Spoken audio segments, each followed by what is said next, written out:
శ్రీ విద్య అంటే ఏమిటి? అసలు అమ్మవారిని సుప్రీం కాన్షియస్‌గా ఎందుకు పూజిస్తున్నాం?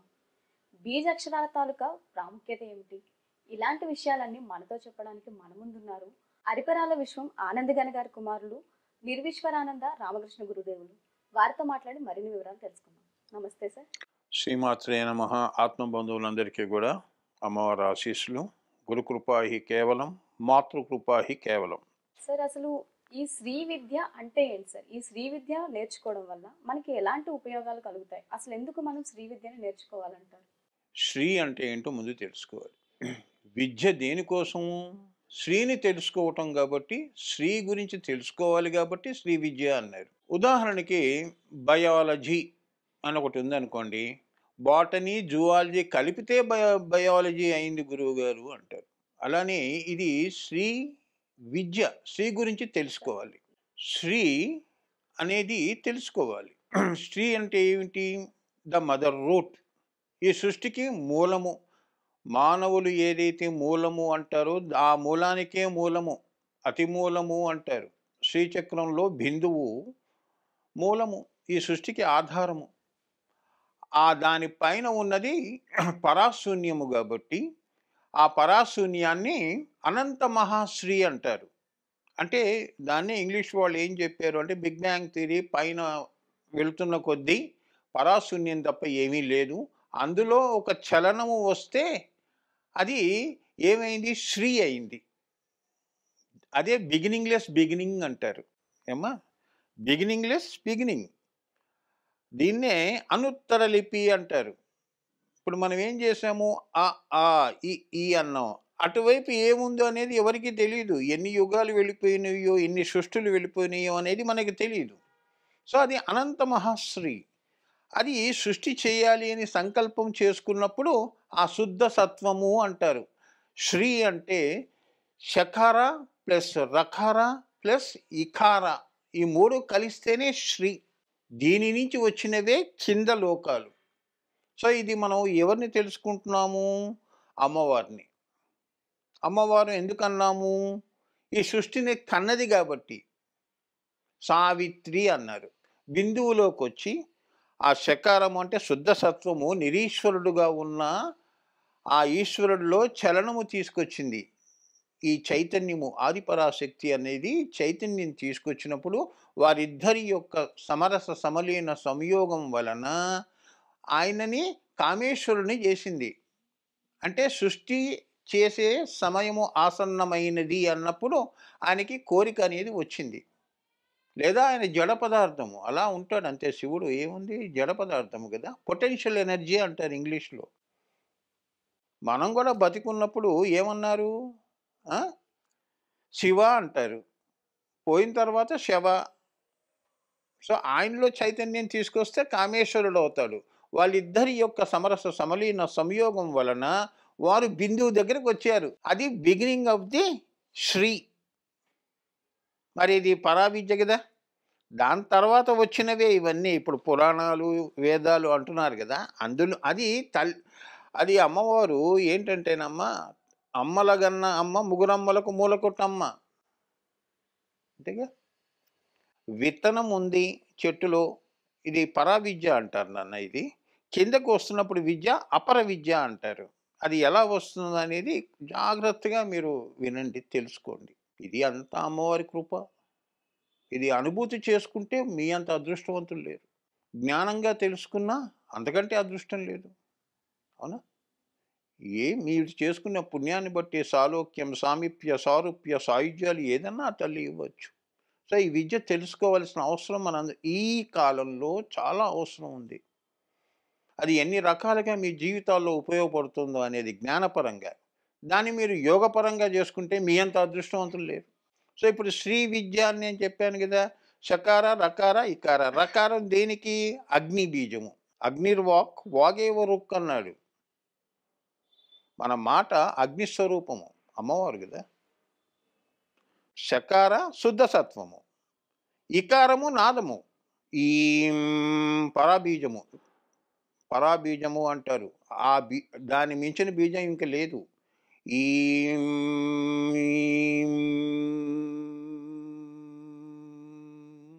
అందులో నుంచి సృష్టి ఇంక బయటకు వస్తుందని.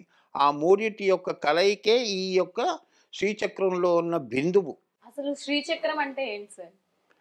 శ్రీచక్రము అంటేనన్నా ఇది ఈ చక్రం అని ఎందుకన్నామంటే ఇదొక ప్యాటర్న్, ఒక సింబాలిక్ రిప్రజెంటేషన్. సృష్టి చూసినప్పుడు ఒక గ్రాఫికల్‌గా బిందువు నుంచి, బిందువు నుంచి మనకి ఏమిటి ఫస్ట్ ఏముంది 0, 1, 1 నుంచి 2, 2 నుంచి 3 అవునా? 2 లేకపోతే 3 ఎక్కడి నుంచి వస్తుంది? 0 లేకపోతే 1 ఎక్కడి నుంచి వస్తుంది? శివశక్తి లేకపోతే మీకు మూడో పదార్థం రాదు కదమ్మా! సో, ఇదంతా ఏంటంటే అమ్మవారి యొక్క అదే ఆమె మేధా దక్షిణామూర్తి. సృష్టి ఇలా ఉండాలి అన్నప్పుడు అది ఆ తల్లి ఆ శ్రీచక్ర రూపంలో ఈ సృష్టంతా ఉంది అని ఇట్ ఈస్ హ్యాంగింగ్. ఆజ్ఞాచక్రం పైకి వెళ్ళినప్పుడు ఇదంతా కూడా అలానే కనిపిస్తుంది. ఇప్పుడు మనం ఉదాహరణగా నువ్వు వేసావు కాబట్టి చెప్తున్నానమ్మా. ఒక ఈగిల్‌కి ఇక్కడ మనం ఇంట్లో ఉన్నప్పుడు మనకి 4 గోడలే కనిపిస్తాయి. ఇంటి పైకి వెళ్ళినప్పుడు ఒక గ్రాఫికల్‌గా ఓహో! ఈ లొకాలిటీ ఇలా కనిపిస్తుంది అన్నది. అంతేగాని సృష్టి అలానే ఉంది. దాని సైడ్‌లో మనం గనక శ్రీచక్ర రూపంలో మనం లైన్స్ అదే త్రికోణము అంటారు. త్రికోణాల యొక్క సమూహమే ఈ శ్రీచక్రం. ఈ త్రికోణం అంటే ఏమిటి? అది కూడా ఇవన్నీ చాలా ఇంపార్టెంట్‌వి. శ్రీచక్రములో బిందు రూపంలో వచ్చినప్పుడు ఆదిశంకరాచార్యులు వారు ఏం చెప్పారు? వారు శివశక్తో యుక్తో యది భవతి అని చెప్పారు. శక్తి వినా శివుడు లేడు, శివుడు వినా శక్తి లేదు. వారిద్దరూ అక్కడ కూర్చుంటేనే గాని విశ్వయోని అంటారు దాన్ని. త్రికోణము అంటే ట్రయాంగిల్. ఈ ట్రయాంగిల్ రాబోయే ఈ యొక్క సృష్టికి ఇవి ఎన్నో రకాలుగా 14 లోకాల్ని సృష్టించాలి అమ్మవారు. సో, ఈ ట్రయాంగిల్స్‌ని పెట్టుకొని ఏమ్మా ఈ ట్రయాంగిల్ అంటే ఏమిటి గురువుగారు? ఈ విశ్వయోని దేనికి అంటే సృష్టి, స్థితి, లయ. ఇవి లేకుండా నువ్వు సృష్టి చేయలేవు. ఏదో ఒక్కటి తొలగించినా సృష్టి లేదు. సృష్టి, స్థితి, లయ అదే బ్రహ్మ, విష్ణు, మహేశ్వరులు. ఈ రకంగా ఈ తల్లి బిందువు దగ్గరికి శివశక్తులు ఈ ఇద్దరు వచ్చి అక్కడ కూర్చుంటారు. అక్కడ కూర్చున్నప్పుడు ఇంక రాబోయే ఏమేమి రావాలి? ఆ బ్రహ్మ, విష్ణువు వీళ్ళున్నారు కదమ్మా! సృష్టి, స్థితి, లయలు. అక్కడి నుంచి ఆ తల్లి 5 ఆకాశాలను సృష్టించింది. 5 ఆకాశాలు. అట్లా శ్రీచక్రం ఏంటంటేనమ్మా ఆ రూపంలో ఈ సృష్టి ఉన్నది అని. ఇప్పుడు మానవుడు ఏ రూపంలో ఉన్నాడు అనేదే నీ శ్రీచక్రము. నీ శరీరం కూడా ధ్యానంలో శ్రీచక్రమే. మనందరం ట్రయాంగిల్సే. శ్రీచక్రాన్ని పూజించడానికి చాలా ప్రాముఖ్యత ఇస్తూ ఉంటారు. దాన్ని చాలా శక్తివంతమైనదిగా భావిస్తూ ఉంటాం గురుగారు. అవునమ్మా. ఎందుకని? ఎందుకంటే శ్రీచక్రానికి పూజా విధానంలో అమ్మవారు చతుర్యాగ క్రమారాధ్య అన్నారు. చతుర్యాగ క్రమారాధ్య అంటే బహిర్యాగము అనేది మనం గుళ్ళల్లో చేసే పూజలు, కుంకుమార్చనలు ఇవన్నీ కూడా పావు వంతుగా మనం తీసుకోవచ్చు. అక్కడికే అమ్మవారు ప్రసన్నమై ఇంకా చాలా నిదర్శనాలు కనిపిస్తున్నాయి కదా! అమ్మవారు నేను ఉన్నాను అని చూపిస్తోంది కదా! పావు వంతులోని ఇంత ఆనందాన్ని మనకి ఆ తల్లి ఇస్తోంది. ఇంకా నీ గురువులు నీకు ఆ తల్లి యొక్క బీజము. అమ్మవారిని 3 బాలామంత్రము, పంచదశి, అలానే షోడశి, మహాషోడశి అలా మంత్రాలుంటాయి. నీ స్థితిగతులను బట్టి, నువ్వు చేసుకున్న పూర్వజన్మ సుకృతాన్ని బట్టి నీ గురువులు బాలమంత్రం ముందు ఇవ్వటం జరుగుతుంది. దానికంటే ముందు నువ్వు ధ్యానములో ఏమ్మా ఈ ఓంకారం అనేది నువ్వు దాన్ని సాధన చేయమని చెప్తారు. ఓంకార సాధన చాలా ముఖ్యము. ఏమ్మా ఓంకారము. అం, ఉం, మం ఈ 3 ఉంటాయి. ఈ మూడిటి యొక్క కలయికే ఓంకారం. ఆ ప్లస్ ఊ ప్లస్ మా. ఆ ఓంకారం ఎలా చెప్పాలి? ఎన్ని విధాలుగా చెప్పొచ్చు అనేది మాకు గురు పరంపర నుంచి మా తండ్రి గారైన భౌతికమైన తండ్రి గారైన ఇప్పుడు ఆయన మహానుభావుడైన బాబాజీ దగ్గర ఉన్నారు. మహోతార్ బాబాజీ దగ్గర వాళ్ళు హాస్టల్‌లో ఉన్నారు. వాళ్ళందరూ కూడా నాతో టెలిపతిక్‌గా నాకు మెసేజెస్ ఇస్తారు. ఆ ప్రకారంగానే నేను ఇప్పటికీ చాలా చాలా విషయాలు చెప్పడం జరిగింది. ఆన్‌లైన్‌లో క్లాసెస్ కూడా తీసుకున్నాను. లలితా సహస్రనామాలు శ్రీమాత అంటే ఏంటో అందులో చాలా విస్తృతంగా, బహు విస్తృతంగా నా స్టూడెంట్స్‌కి చెప్పాను. ఇప్పుడు మనం ఆ, స్త్రీ శక్తినే అమ్మవారినే సుప్రీం కాన్షియస్ గా తీసుకొని ఆ, కొలుస్తూ ఉంటాం. ఎందుకంటేనన్నా ఈ అమ్మవారు సుప్రీం డీటీ అంటారు.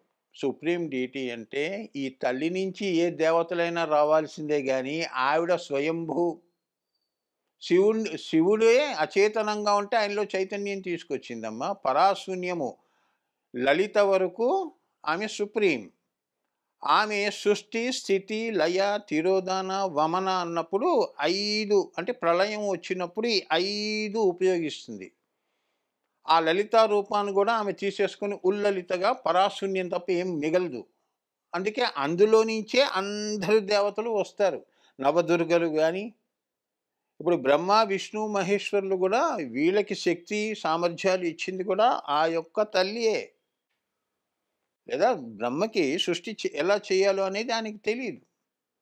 ఆ జ్ఞానమంతా కూడా ఆ బ్రహ్మకి బ్రహ్మాణి, విష్ణుకి వైష్ణవీ శక్తి ఆమె.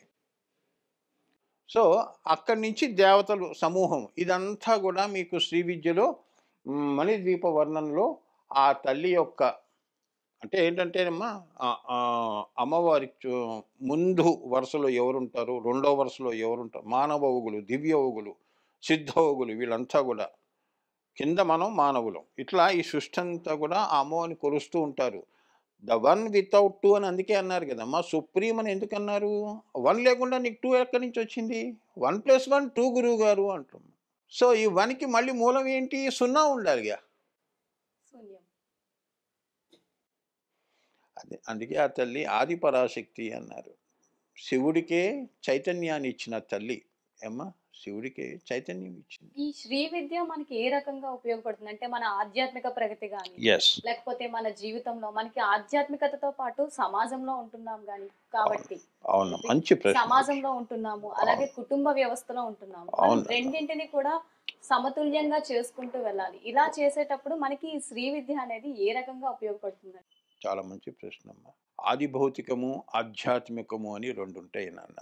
Materialistic life and spiritual life అని.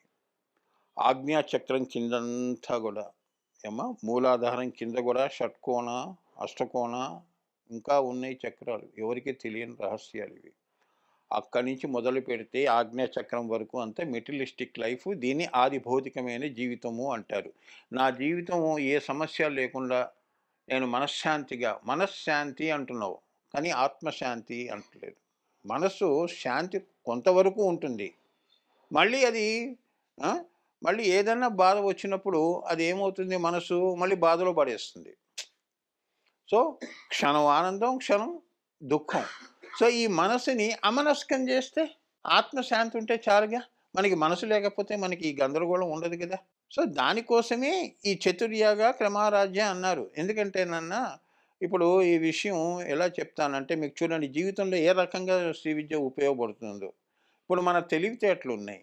తెలివితేటలు ఎన్ని దశల్లో ఉన్నాయి? పుట్టినప్పుడు అజ్ఞానంగా ఉన్నాం, అవునా? కొంత వయసు వస్తే జ్ఞానము, తల్లిదండ్రులను గుర్తించటము, కొద్దిగా పరిసర ప్రాంతాలు ఎక్కడున్నావు ఏమిటనేది ఆ జ్ఞానము.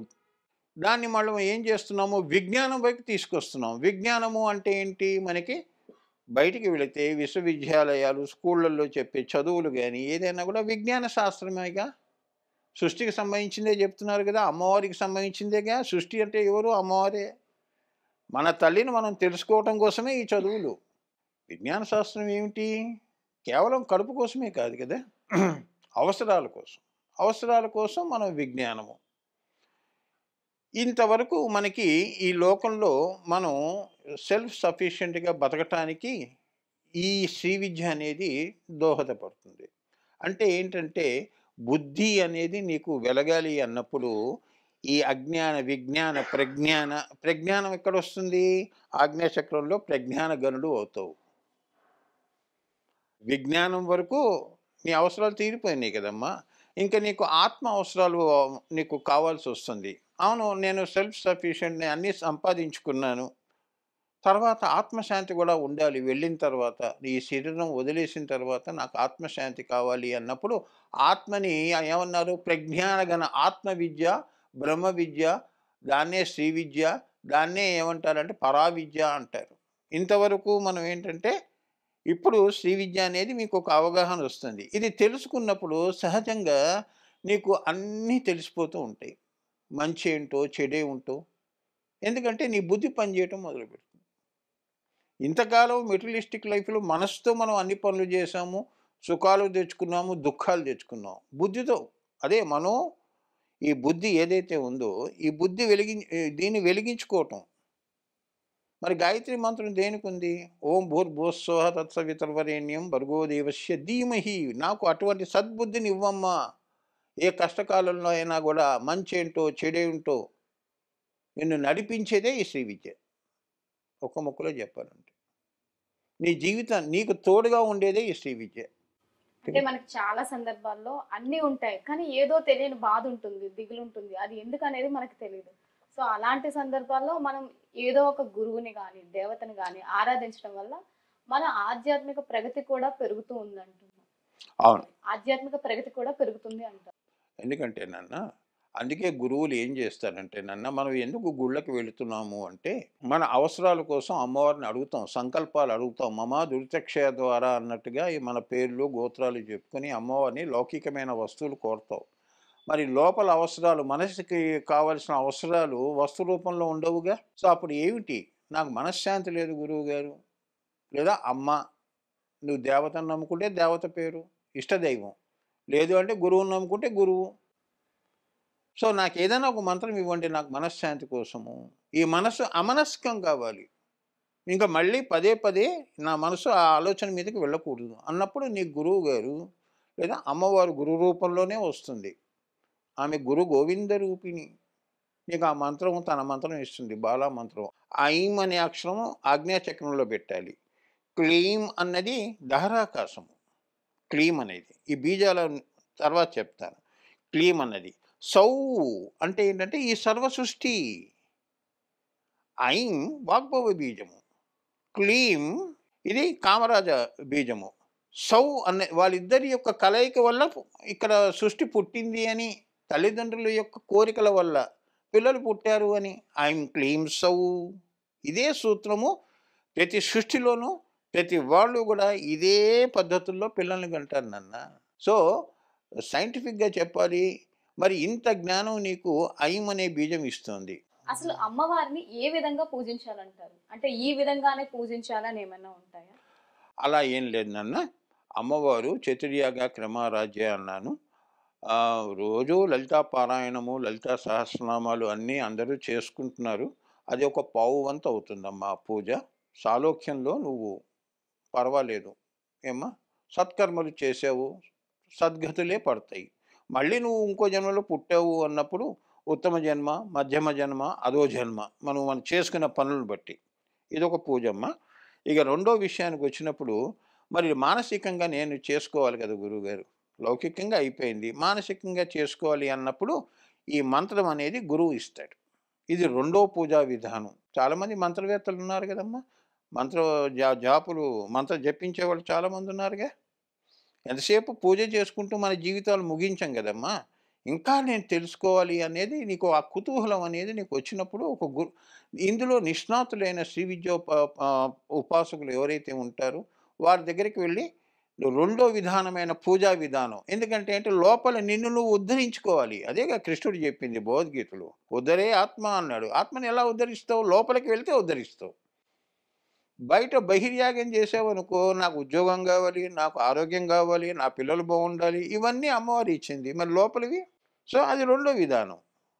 సో మనసు నిన్ను నువ్వు ఉద్ధరించుకోవటం అంటే మన మనో ప్రాణ దృష్టిలని, మనస్సు ప్రాణము. ప్రాణము అంటే ఏంటంటేనేమో తీసుకుంటున్న ఉచ్ఛ్వాస నిశ్వాసను దీన్ని శుద్ధి చేసుకోవటం. ఇదంతా హారిజాంటల్ బ్రెత్ అంటారు. దీన్ని వర్టికల్లోకి తీసుకెళ్ళటం. ఎంతసేపు మనో ప్రాణ దృష్టి అన్నాడు. మనది ఎప్పుడు హారిజాంటల్గా వెళుతుంది, వర్టికల్గా చూడం. ఆకాశం వైపు మన దృష్టి ఉండదు. సో ఈ మూడు సరిగ్గా చేసుకున్నామంటే ఈ మనసు నుంచి ఈ మంత్రం పండి నిన్ను ఆత్మ దగ్గర తీసుకెళ్తుంది. ఈ ప్రాణము శుద్ధి చేసుకోవాలి అంటే క్రియాయోగ చేసుకోవాలి అని చెప్తున్నారు. దానివల్ల నీ ఆత్మ అనేది మూడో కన్ను దగ్గరకు వచ్చినప్పుడు జీవన్ముక్త అని అంటున్నాడు కృష్ణుడు. మరి ఇక్కడ 4 విధాలను చేస్తేనే కదా జీవన్ముక్తి అనేది వచ్చింది. సో ఏ రకంగా పూజ చేయాలి అంటే మొదటి రకమేమో బహిర్యాగంగా ముందు అసలు అమ్మవారికి ఎలా ఆ శ్రద్ధవాన్ లభ్యతే జ్ఞాన అన్నట్టు శ్రద్ధవాన్ లభ్యతే అమ్మవారి అనుగ్రహం అందరికీ ఇవ్వదు. ఆ సంస్కారం నీకు ఉండాలిగా. అంటే ఇప్పుడు కొంతమంది కొన్ని చెప్తా ఉంటారు. ఈ రకం అంటే మనకి శ్రావణ శుక్రవారాలు వచ్చినా, ఒక మార్గశిర చెప్పు. లక్షవారాలు వచ్చినా, అమ్మవారికి ఈ ప్రసాదం పెట్టాలి, ఈ నైవేద్యం పెట్టాలి, ఈ ఉమ్. రోజు ఇది పెడితే మీకు ఇలా అవుతుంది, ఇది జరుగుతుంది అని అంటూ ఉంటారు. మరి అవన్నీ ఎంతవరకు కరెక్ట్ అంటారు? అవన్నీ మనం కరెక్టేనన్న. శాస్త్రాల్లో అమ్మవారికి ఏంటంటేనన్న నైవేద్యాలు అనేవి శాస్త్రం చెప్పింది కాబట్టి ఆ ప్రకారంగానే అమ్మవారికి మనం బహిర్యాగంలో అమ్మవారికి ఏ నైవేద్యం పెట్టాలో అదే పెట్టాలి. దాన్ని మనం ఏంటంటే కరప్ట్ చేయకూడదు. ఇప్పుడు పంచమకారాలు తంత్రము అంటే ఏమిటి? మనం సమయాచార పూజల దగ్గర మళ్ళీ మనం తంత్రం మాట్లాడకూడదు. అటువైపు వెళ్ళినప్పుడు పంచమకార పూజలు వేరు. ఏదో మనసులో పెట్టుకొని సంకల్పం పెట్టుకొని వాళ్ళు ఏం చేస్తారు? ఎక్కువ నార్త్ ఇండియా అటువైపు వాళ్ళు ఏదైనా కోరిక ప్రతిఫలాపేక్ష పెట్టుకొని పూజ చేసే వాళ్ళందరూ తంత్రం పంచమకారాలతో చేస్తారు. మరి అవన్నీ నైవేద్యాలా? సో ఇక్కడ ఏంటంటేనన్న శాస్త్రము, శ్రీ విద్యలో శాస్త్రము అమ్మవారికి ఆ, ప్రతి ప్రసాదానికి దానికి ఒక సింబాలిక్గా అంటారు. అంటే ఏంటంటే ప్రత్యామ్నాయంగా. పులిహోర అంటే ఏంటి? అది బలికి సంబంధించింది. ఏం బలి ఇవ్వాలి అంటే మన అహం అనేది బలి ఇవ్వాలి. అంతేగాని జంతు బలి ఇవ్వమని కాదు అక్కడ. ఏమ్మా? అక్కడ అహం.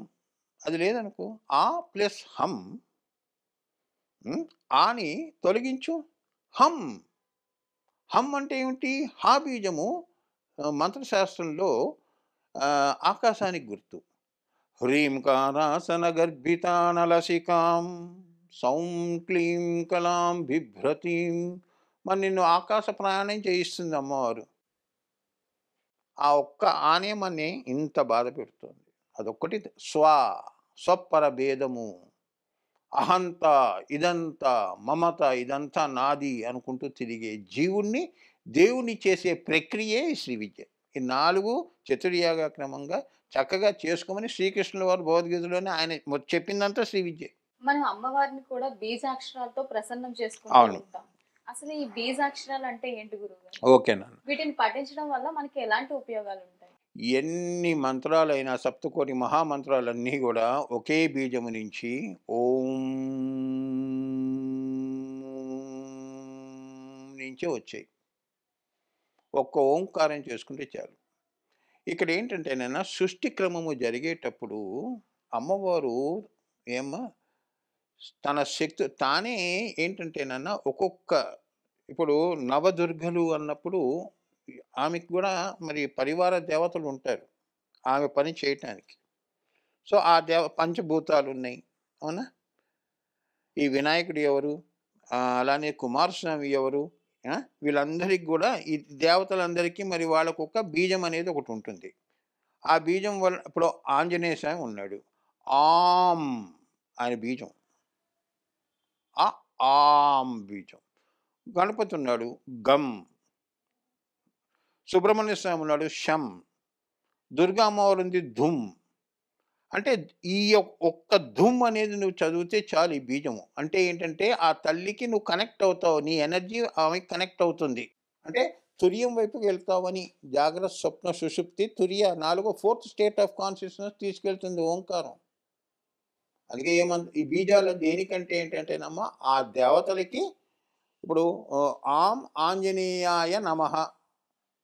ఆం ఆంజనేయాయ నమః. మీరు అడిగిన ప్రశ్న ఏమిటి? ఆం అంటే ఏమిటి? ఈ ఆం అనేది ఆంజనేయ స్వామి రెస్పాండ్ అవుతాడు. ఇంకెవరు రెస్పాండ్ కాడు. బీజము. ఇప్పుడు నీ పేరు చెప్తే నువ్వు ఎలా రెస్పాండ్ అవుతావు? అలానే ఆం బీజములోనే ఆమె శక్తి ఉంటుంది.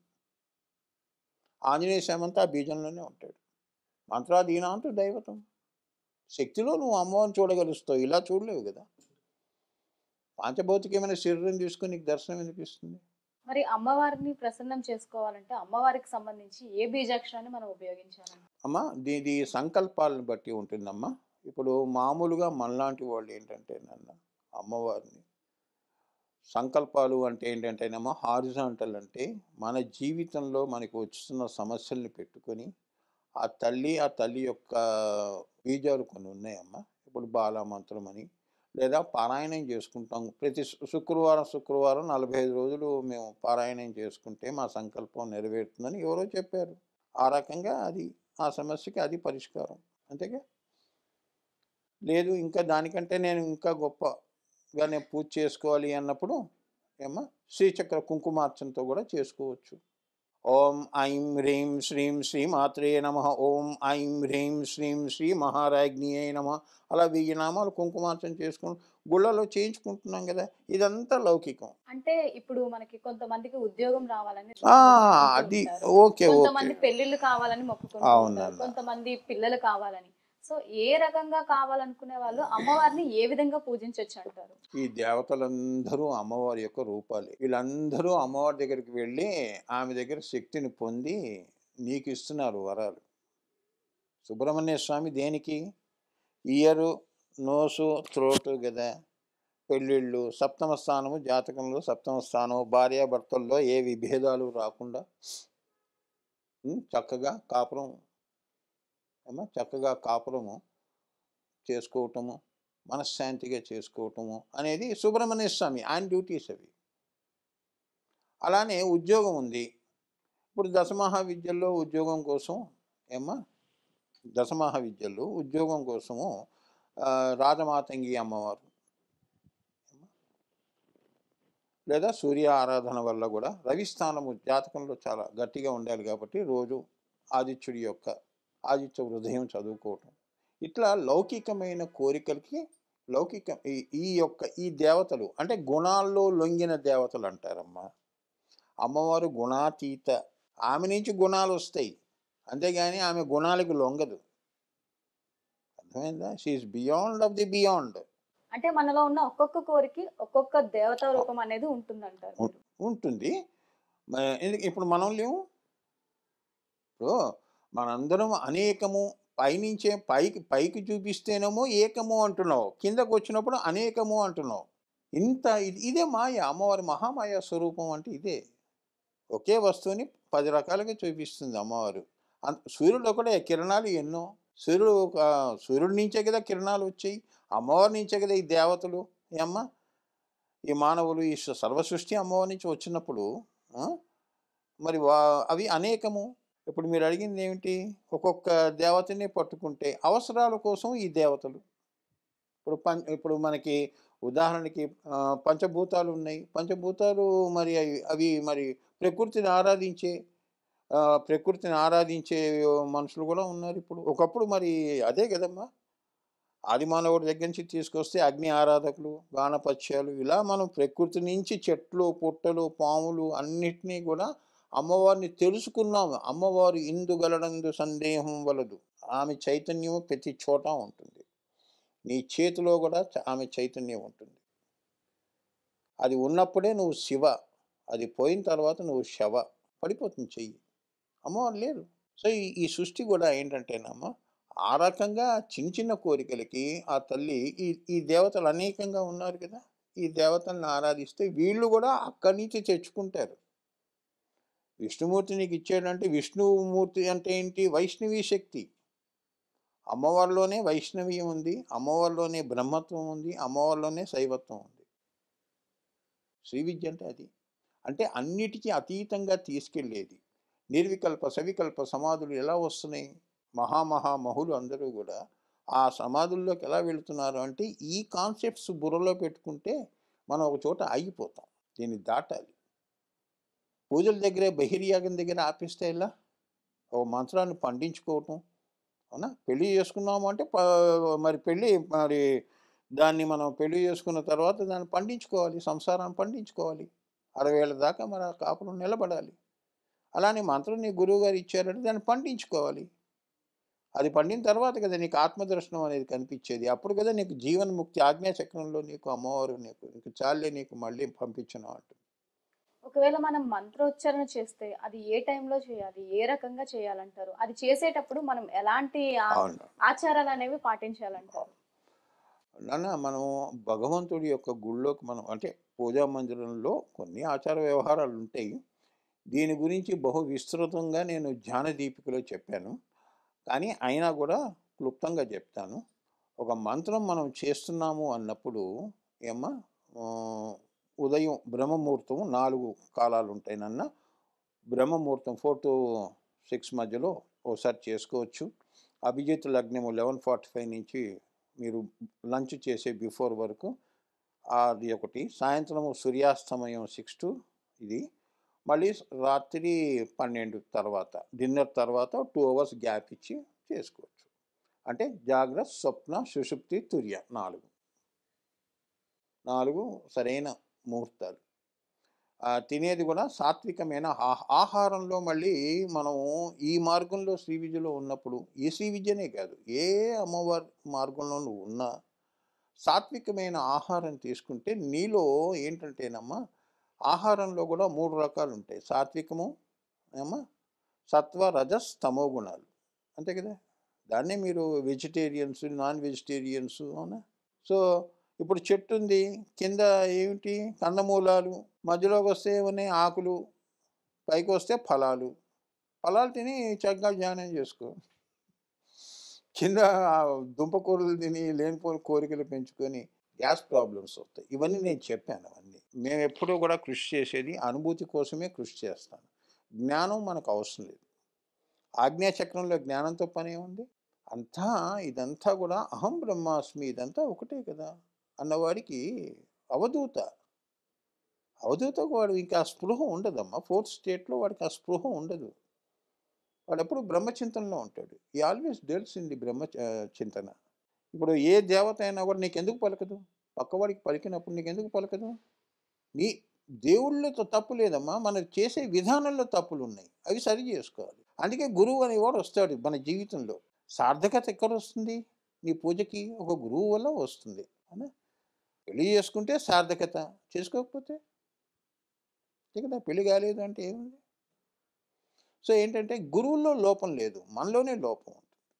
సో దాన్ని మనం ఏంటంటే సరి చేసుకోవాలి. ఆయన చెప్పినట్టు మనం చేస్తే తప్పకుండా నువ్వు ఏంటంటే నాన్న మూలాధారంలో ఉన్న కుండలిని శక్తి జాగృతం అవుతుంది. థ్యాంక్ యూ సో మచ్ గురువు గారు. శ్రీమాత్రే నమః నాన్న.